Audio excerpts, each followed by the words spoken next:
Welcome to my channel the random guy. तो आज के लेट्स टॉक सीरीज में हम बात करने वाले हैं ताइवान चाइना कॉन्फ्लिक्ट के बारे में।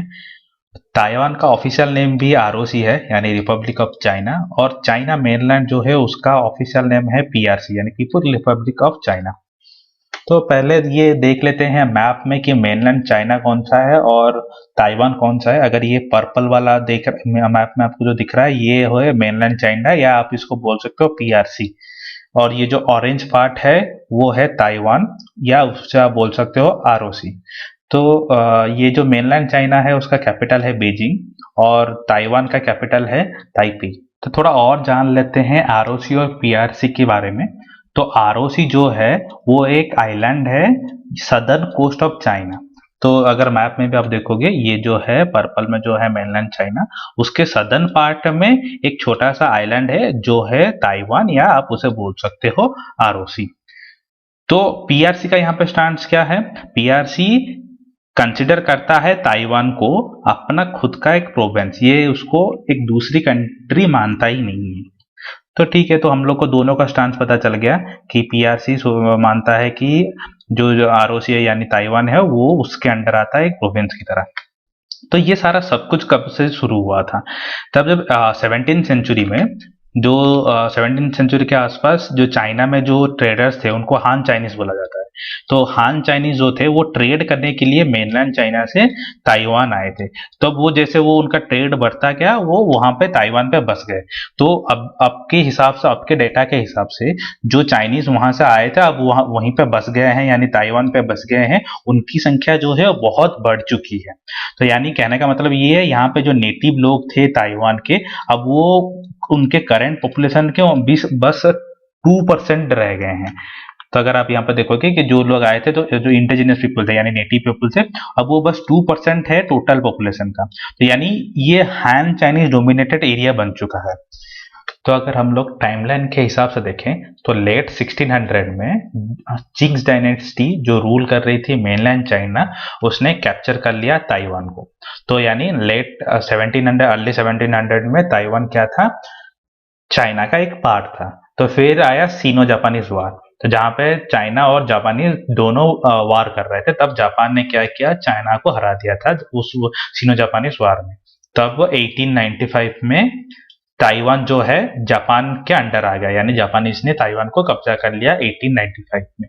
तो फिर 1895 से 1945 तक, यानी सेकेंड वर्ल्ड वॉर के अंत तक ताइवान जो था वो जापान के अंडर था। जो सेकेंड वर्ल्ड वॉर में जब जापान हार गया तो उसके बाद ताइवान जापान से अलग होके चाइना को दे दिया गया था, यानी चाइना से मिला दिया गया था।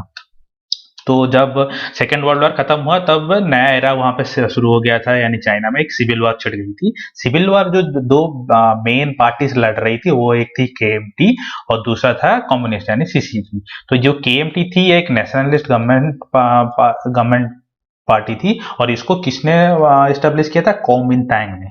तो कोमिनतांग जो थे वो केएमटी के लीडर थे, या उन्होंने इसको एस्टेब्लिश किया था, और सीसीपी जो थी एक कम्युनिस्ट पार्टी थी। तो इन दोनों में सिविल वॉर चल रहा था, लेकिन सीसीपी जो थी जो कम्युनिस्ट थी इसलिए इसको सपोर्ट मिल रहा था सोवियत यूनियन से, और केएमटी जो थी उसको सपोर्ट मिल रहा था वेस्टर्न पावर से, क्योंकि वेस्टर्न पावर भी एक कैपिटलिस्टिक गवर्नमेंट है, तो वहां से उसको पावर सपोर्ट मिल रहा था। लेकिन 1949 आते आते सीसीपी ने क्या किया कि केएमटी को हरा दिया। जब केएमटी हार गई सीसीपी से तब उनको मेनलैंड चाइना से निकाल दिया गया, और वो लोग जाके कहाँ बस गए? कि ताइवान पे बस गए। तो यानी अब केएमटी का जो था वो मेनलैंड चाइना से हटकर अब सिर्फ ताइवान तक सिमट के रह गए थे। तो फिर लेकिन तभी उनको सपोर्ट मिल रहा था वेस्टर्न पावर से। तो लेकिन अब क्या होता, तब तक जो केएमटी थी वो रिप्रेजेंट कर रही थी चाइना को, यानी whole China, mainland China plus जो ताइवान, उसको सारे इंटरनेशनल फोरम में, जैसे यूएन हो गया या डब्ल्यूएचओ हो गया, सारे इंटरनेशनल फोरम में केएमटी रिप्रेजेंट कर रही थी both mainland China plus China को, यानी ताइवान को।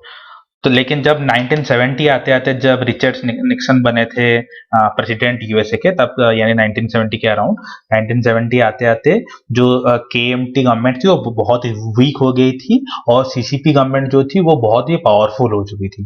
तब क्या हुआ कि जब 1971 में रिजोल्यूशन लाया गया था कि ताइवान से परमानेंट सीट लेके चाइना को दिया जाए। तो यहाँ पे आपको एक बात जान लेनी चाहिए कि जो 1971 से पहले जो परमानेंट सीट जो चाइना को एलोकेट थी, वो एक्चुअली एलोकेट थी ताइवान को, मेनलैंड चाइना को नहीं मिली थी।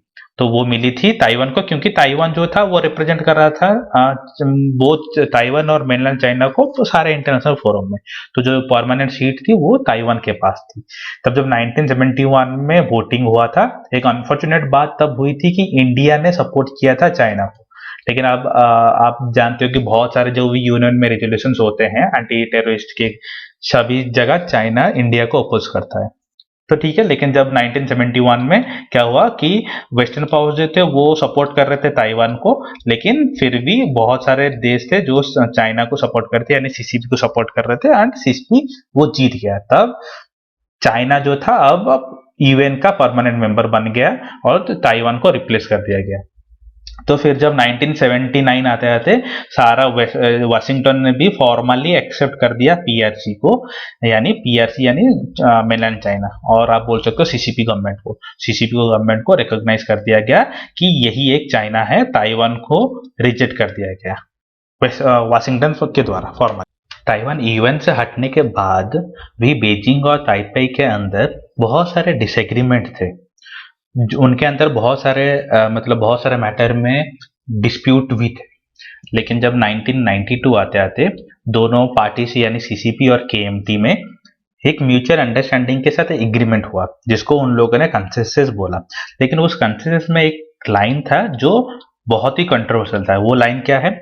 It states that there is only one China but allows for differing interpretation। तो ये differing interpretation ही मेन रीजन है सारा कॉन्फ्लिक्ट के लिए, क्योंकि सीसीपी कंसिडर करती कि ओके वहां पे एक ही चाइना है और वो चाइना क्या है? मेनलैंड चाइना, और ताइवान जो है वो मेनलैंड चाइना के अंडर आता है।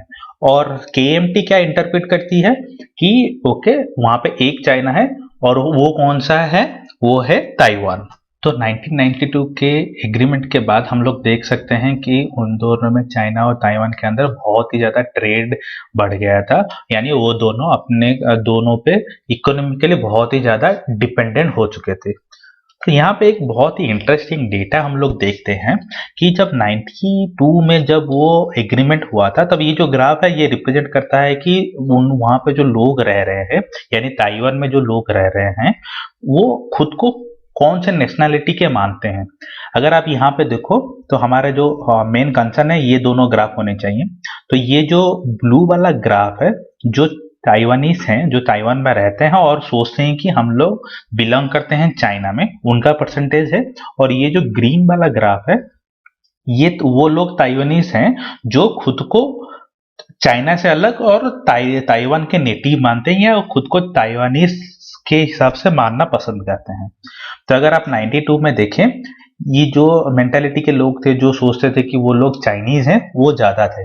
लेकिन अगर आप अभी देखो, यानी 2017, अगर धीरे धीरे ये जो था इनका नंबर घटता गया, और अभी जो 2017 आते आते आप देखो कि ओनली 2 से 3% लोग ऐसे हैं जो खुद को मानते हैं चाइनीज, जो ताइवान में रहते हैं था। और ये जो लोगों की संख्या थी जो खुद को नेटिव ताइवानीज मानते हैं, उनकी संख्या अभी मोर देन 50% हो चुकी है।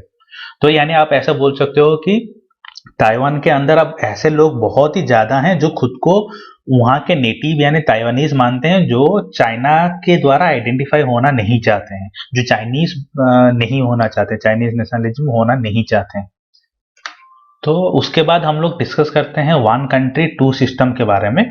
ये जो था हम बोल सकते हैं कि बीजिंग ने एक दूसरा वर्क अराउंड निकाला, क्योंकि वन चाइना पॉलिसी जो है वो ताइवान एक्सेप्ट नहीं कर रहा है, और उनके पास और एक मॉडल है जिसको बोलते हैं वन कंट्री टू सिस्टम, जिसको उन्होंने बहुत ही सक्सेसफुली इंप्लीमेंट किया है हांगकांग और मकाओ के ऊपर। वो जो अपना वही वन कंट्री टू सिस्टम वाला फंडा है वो यूज करना चाहते हैं ताइवान के ऊपर।